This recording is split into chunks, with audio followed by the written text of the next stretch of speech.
Добрый день, я Мализая Минкаил. Я вчера сделал видеообращение на чеченском языке. Теперь хочу сделать видеообращение на русском языке. Я несколько месяцев на своем странице Facebook опубликовал несколько постов и призывал европейским чеченцам, чтобы собрались вместе и работали против беспредела и совместно сделали митинги и сказать слово против беспредела Чеченской Республики и в общем Российской Федерации. Я призывал, чтобы люди узнали, какой у нас беспредел, как у нас убивают, как у нас похищают, как у нас унижают, как над нами издеваются над мирным людям. Этому я призывал всех чеченцев.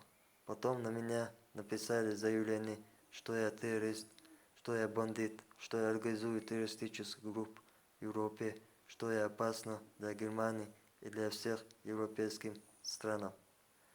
Потом 26 числа 2018 года, месяц апрель, ко мне ночью 3 часа ворвались немецкие спецслужбы и сразу на меня надели наручники и сразу меня вывел на улицу из дома. А мою семью остались дома. Была очень большая паника. Дети были очень в испуге, очень большом страхе.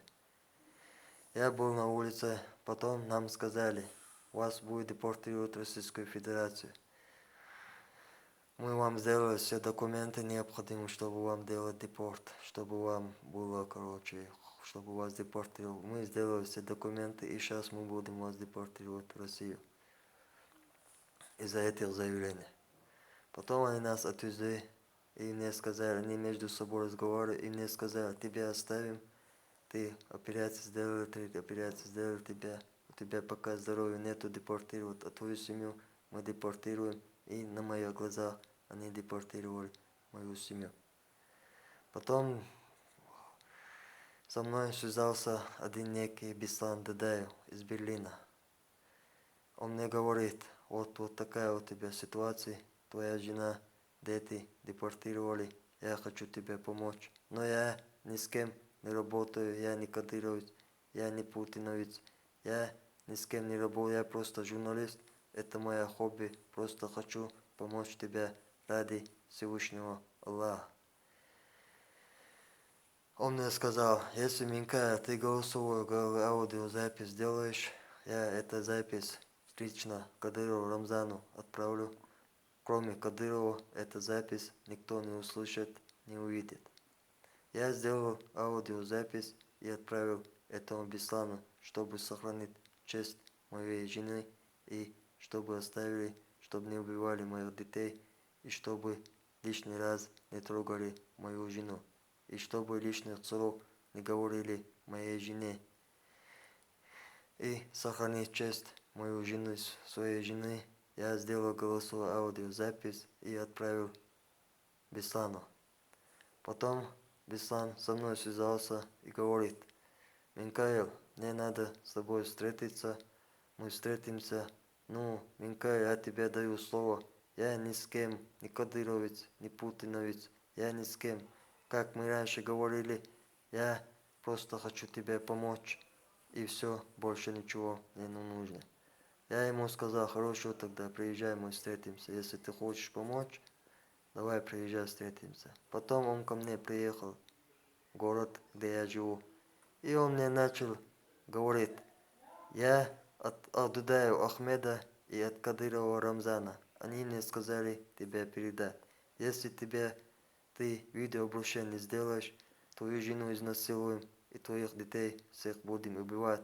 Их больше на этом свете жизни не будет. Если ты видеообращение сделаешь, твоя жена будет очень мучительно в пытках и будет твоей жене очень большие проблемы.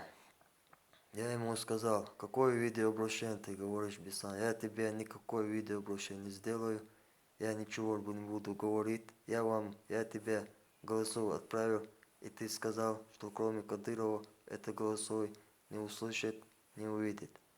И Так, я тебе голос отправил. Теперь ты хочешь ко мне от меня видеообращение, да? Я тебе никакое видеообращение, ничего я тебе не сделаю. И Беслан, и еще один Майрбек на меня начали нападать. Они сказали мне, мы приехали тебя убивать. Мы тебя сейчас убьем.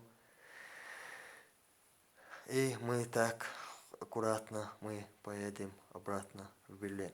Ну, у нас была драка. Ну, я тоже сопротивлялся. Ну, по большим способам, по большим, они меня очень сильно избили. Они несколько сделали ран на моих телах.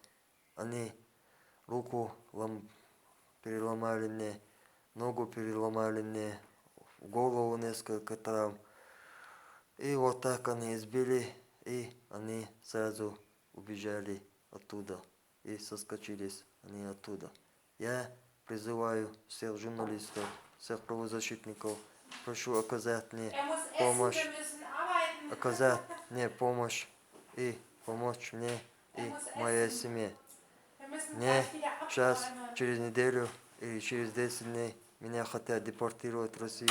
Если я буду депортирован, меня ждет смерть. И больше, кроме ничего, меня не ждет.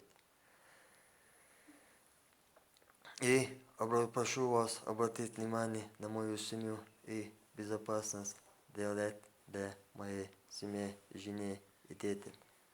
Я не надо адвоката, не от вас надо срочная помощь. Прошу оказать мне помощь.